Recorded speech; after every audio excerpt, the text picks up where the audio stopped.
Exercice 3, partie A. On traîne une caisse de 68 kg sur un plancher en la tirant à l'aide d'un câble faisant un angle de 15 degrés par rapport à l'horizontale. Le coefficient de frottement statique entre la caisse et le plancher vaut 0,5. Déterminer l'intensité minimale de la force qu'il faut exercer sur le câble pour faire bouger la caisse. Alors, plusieurs petites remarques intermédiaires, plutôt préalables. Le plancher, en général, c'est quelque chose d'horizontal. Donc, on va considérer que le sol est horizontal. Ensuite, on tire avec un câble qui fait un angle de 15 degrés par rapport à l'horizontale. Bon, ça, il n'y a pas de problème. Le coefficient de frottement statique, il y a le mot statique là-dedans, entre la caisse et le plancher vaut 0,5. Ça, c'est ce qu'on appelle, dans la théorie, mu. Alors maintenant, le truc, j'en avais parlé dans les indications que j'ai données vendredi, c'est que déterminer l'intensité minimale de la force qu'il faut exercer pour faire bouger la caisse, eh bien, ça revient à calculer l'intensité maximale qu'on peut exercer sans faire bouger la caisse. C'est-à-dire qu'il y a une frontière, il y a une limite. Quand on tire, plus on tire fort, si vous voulez, on peut représenter ça de la manière suivante. Je vais essayer de faire ça ici. Vous avez, quand la force augmente, eh bien, il y a une situation où les choses sont statiques, et puis il y a au bout d'un moment un seuil où les choses se mettent à bouger. C'est cinétique. Donc, nous, ce qu'on veut, c'est l'intensité minimale de la force qu'il faut exercer pour faire bouger la caisse. Donc, cette intensité minimale, elle est ici. C'est ça, la force minimale, mais pour faire bouger, c'est-à-dire dans le cas cinétique. Et en fait, moi, ce que je vous dis, c'est que finalement, ça revient au même de calculer la force, mais cette fois maximale. Vous voyez qu'ici, on est là, il y a une flèche de gauche à droite, ça veut dire l'ordre croissant de la force. Donc, c'est la plus grande force qu'on peut exercer tout en restant statique. Donc, les deux, bon, c'est pas exactement la même chose, mais la frontière, elle est tellement légère que finalement, on peut considérer que c'est la même chose et que c'est le passage de l'une à l'autre. Donc, on va plutôt s'intéresser à la force maximale statique, puisque comme on l'a vu, la loi du frottement statique nous donne une force de frottement maximale, en fait, au-delà de laquelle les choses se mettent à bouger. Donc, on va utiliser cette loi-là, la loi du frottement statique. Alors, j'ai préparé donc un petit corrigé que je vous présente ici, que je vais même agrandir encore un petit peu, voilà. Et vous avez donc dans ce corrigé les forces en présence. Qu'est-ce qu'on a comme force? On a bien entendu le poids dirigé vers le bas, vertical, la force de soutien perpendiculaire au sol, mais le sol ici c'est un plancher qui est horizontal, donc la force de soutien elle est en l'occurrence ici verticale. Ensuite, on a une force de traction, puisqu'on tire sur un câble avec une certaine force T, ici. C'est justement cette force qu'on veut déterminer. Ici, on ne sait pas ce que c'est, la force maximale pour que ça reste immobile, ou minimale pour que ça se mette à bouger, c'est cette force-là. Et puis, en plus de ça, il y a, étant donné que je vous parle d'un coefficient de frottement, eh bien, il y a une force de frottement ici qui agit sur notre objet. Ce que je n'ai pas dit par rapport à la situation de tout à l'heure, que je réexplique d'ailleurs ici, dans la première phrase ici. Hop. Donc, je redis, déterminer la force minimale qu'il faut exercer pour faire bouger la caisse revient à déterminer la force maximale qu'on peut exercer si la caisse ne bouge pas, ou sans que la caisse ne bouge. Donc, pourquoi aussi passer par ça? Eh bien, tout simplement par rapport à ce qu'on connaît. C'est-à-dire que si on s'intéresse à calculer la force maximale qu'on peut exercer si la caisse ne bouge pas, eh bien, ça devient un problème de statique. Et nous, justement, on connaît le coefficient de frottement statique, qui est 0,25, je crois. Je ne me rappelle plus. C'est marqué là, de toute façon. C'est marqué ici. 0,5 carrément. 0,5, pardon. Donc, ce coefficient ici, il est connu, c'est 0,5 et c'est le coefficient de frottement statique. On ne connaît pas le cinétique. Donc, c'est pour ça qu'on utilise cette méthode. Alors, calculons donc ce qu'on peut calculer. Si on est dans une situation statique, alors à ce moment-là, la somme des forces égale 0. Pourquoi? Parce que quand on a une situation statique, il n'y a pas d'accélération. Un objet qui est statique, il ne bouge pas et il ne se met pas à bouger non plus. Donc, il garde sa même vitesse, qui est une vitesse nulle, en fait. Donc, l'accélération est nulle et donc la deuxième loi de Newton nous dit somme des forces égale ma, mais si A égale 0, bah, somme des forces égale 0. Voilà. Donc, c'est pour ça qu'il y a le 0 ici. Donc, on additionne les quatre forces, P plus S plus T plus FF égale 0. Alors maintenant, ici, vous avez sur ces quatre vecteurs, il y en a deux verticaux, un horizontal, et puis un, celui qui nous intéresse, la force de tension, qui lui est, plutôt est oblique, c'est-à-dire ni parallèle à l'horizontale, ni parallèle à la verticale. Alors c'est pour ça que j'ai choisi les axes X et Y tels que je les ai choisis, donc X horizontal, Y vertical. Et maintenant, on va donc, je vais peut-être dézoomer un peu pour qu'on puisse voir les équations, voilà, ça suffit, ça va très bien comme ça. Donc on va écrire ces équations, ces projections de force sur X et sur Y. Alors sur X d'abord, on a le poids P qui est ici, il est purement vertical, donc sur X, ça donne 0. Pareil pour la force de soutien. La force de soutien, elle est purement verticale, donc sur X, ça donne 0. Maintenant, si on s'intéresse à la force de tension, ici, cette force de tension, on veut la composante qui est parallèle à l'axe X, c'est-à-dire cette composante-là. Et cette composante que j'ai dessinée ici, c'est le côté adjacent par rapport à l'angle alpha qu'on connaît.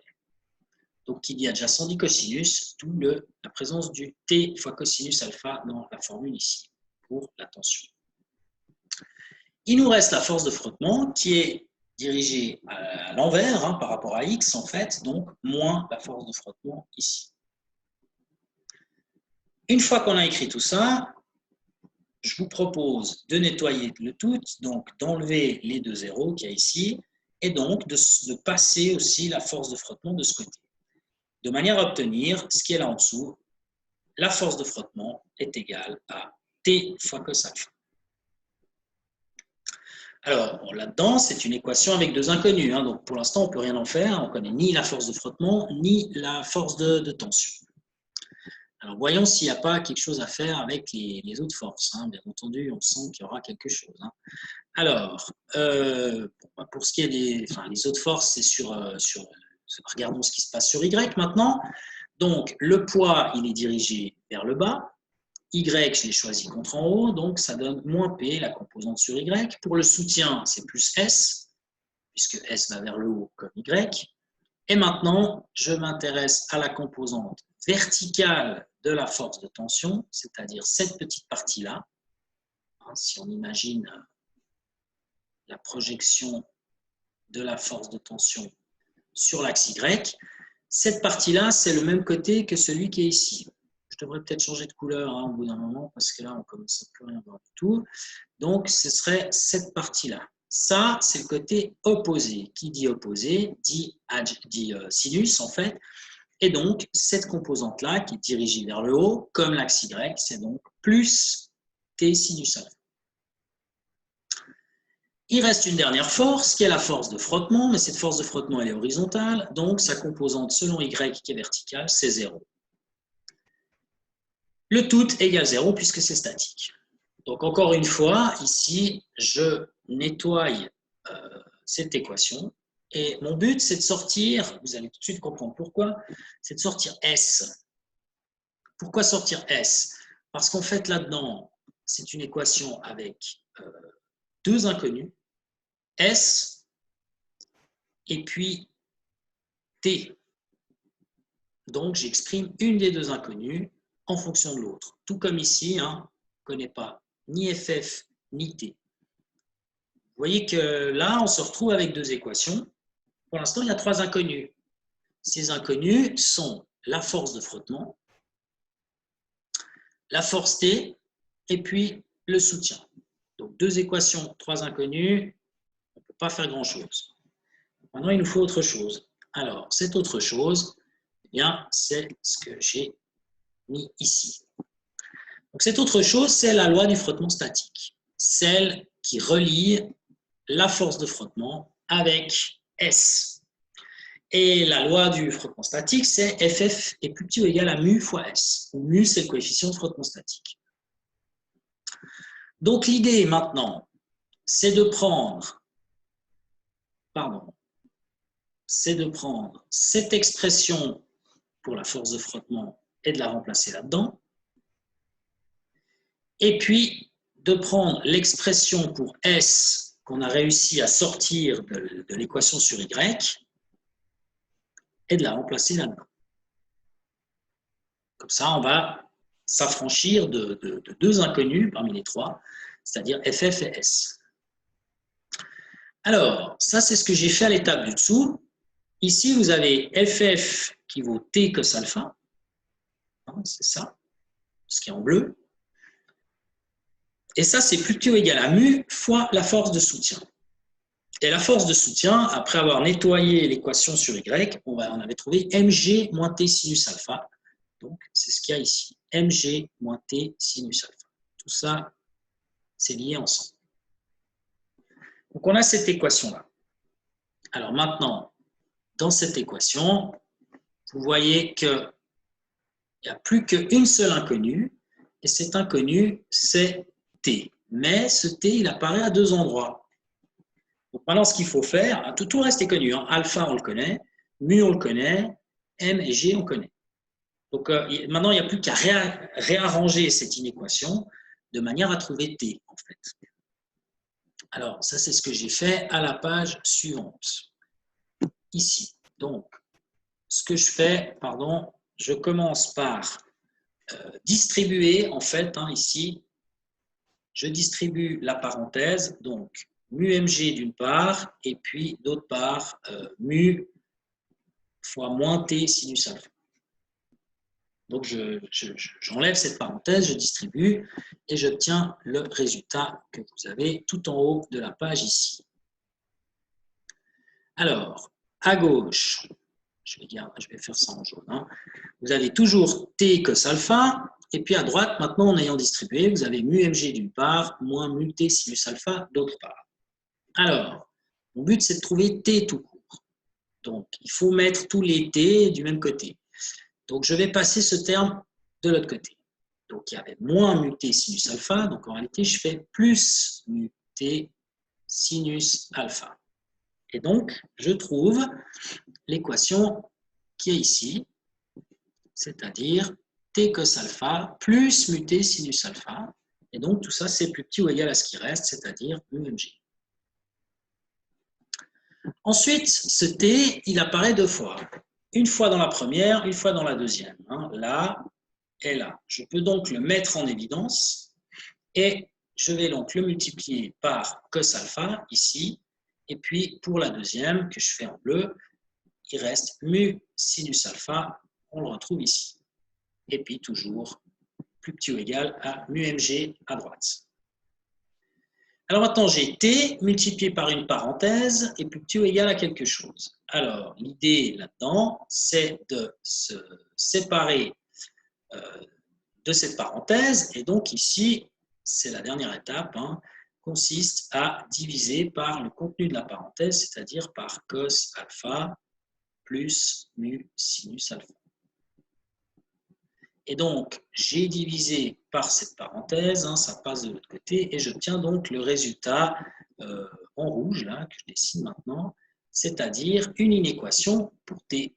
T doit être plus petit ou égal à mu fois g, qui était ce qu'on obtenait ici, divisé par la parenthèse en jaune. Cos alpha plus mu sinus alpha.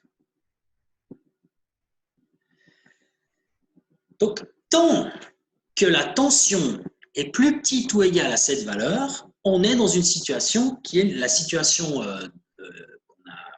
dont on a fait l'hypothèse au départ, c'est-à-dire une situation statique. On est dans une situation statique tant qu'il y a ça. Et donc, vous voyez que la valeur maximale de t, bah t doit être plus petit ou égal à cette grandeur-là. Donc, ça veut dire que tant qu'il est plus petit, ça reste statique. Quand il est égal, ça reste encore statique. Puis dès qu'il dépasse cette valeur-là en jaune, mais du coup, c'est plus statique. Alors, c'est justement ça qui nous intéresse. Hein.